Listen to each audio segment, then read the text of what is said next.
Baik, Assalamualaikum warahmatullahi wabarakatuh. Pada hari ini kita akan lanjutkan pertemuan kita, yaitu materi tentang metode penentuan arah kiblat dengan menggunakan atau memanfaatkan bayang-bayang matahari. Nah, metode ini merupakan metode yang sederhana yang hanya menghitung jam saja. Kemudian ada bayang-bayang matahari, kemudian kita membutuhkan satu buah benda tegak lurus.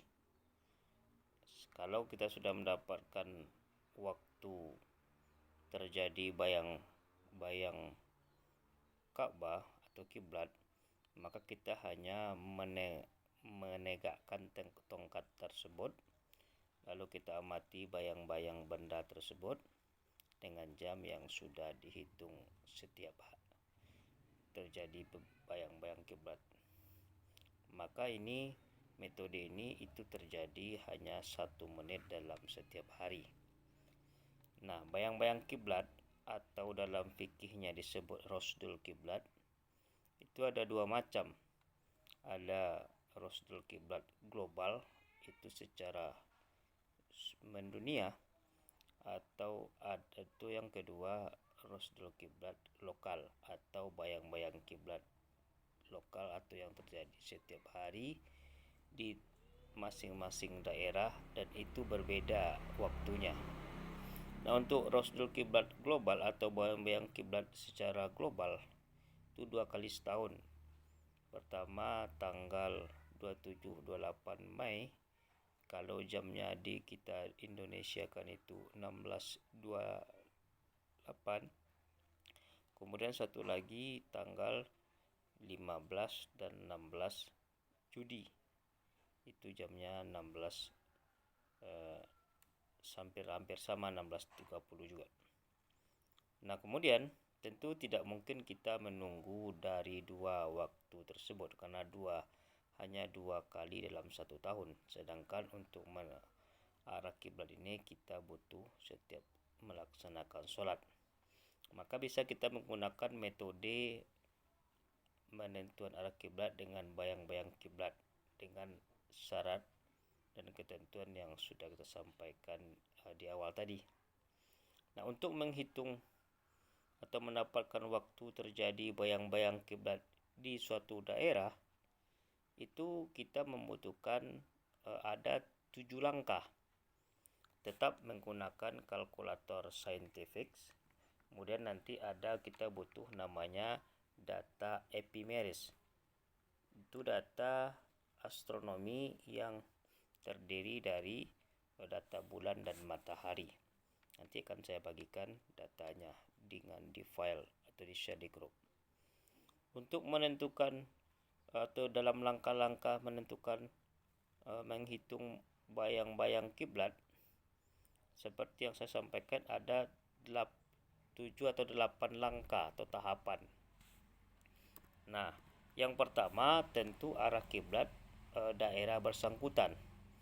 Yang pertama, karena arah kiblat bersangkutan itu terkait dengan metode atau materi kita sebelumnya, maka untuk langkah pertama dalam menghitung terjadinya bayang-bayang kiblat itu harus kita bisa menghitung arah kiblat daerah tersebut. Artinya apa? Untuk melanjutkan materi pada pertemuan selanjutnya atau hari ini, maka kita harus bisa menguasai materi sebelumnya.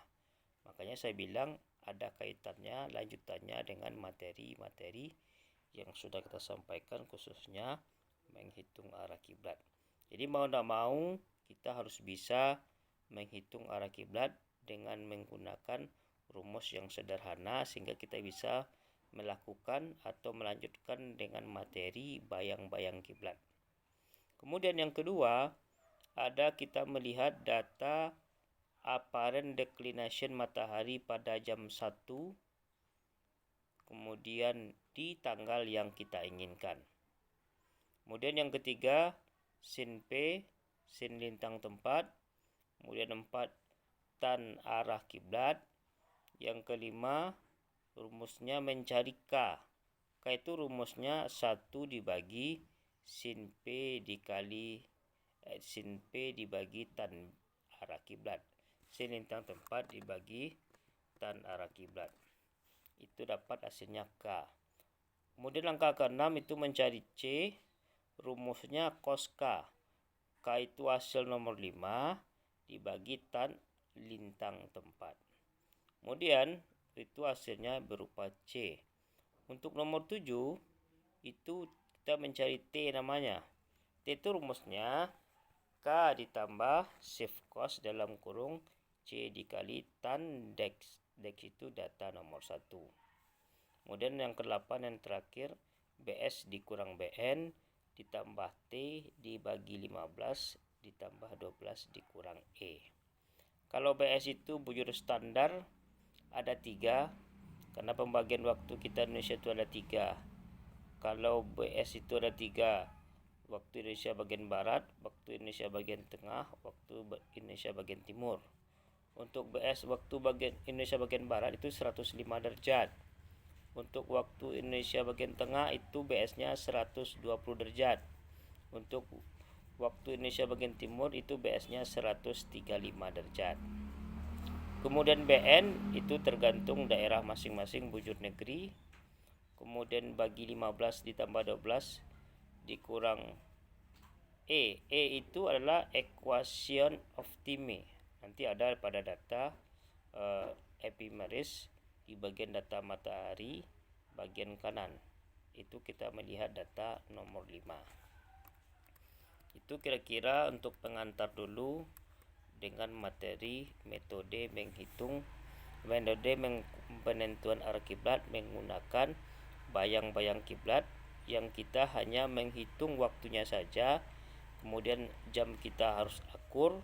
Kemudian nanti setelah dihitung dan dapat jamnya, kita tinggal mengamati bayang-bayang matahari dengan memanfaatkan benda tegak, lurus, dan mengamati bayang-bayang tersebut. Itu kira-kira materi terkait kita hari ini. Nanti silakan dipahami. Nanti kita akan coba dengan menggunakan latihan kita pada hari ini. Itu saja. Kita tutup dulu. Assalamualaikum warahmatullahi wabarakatuh.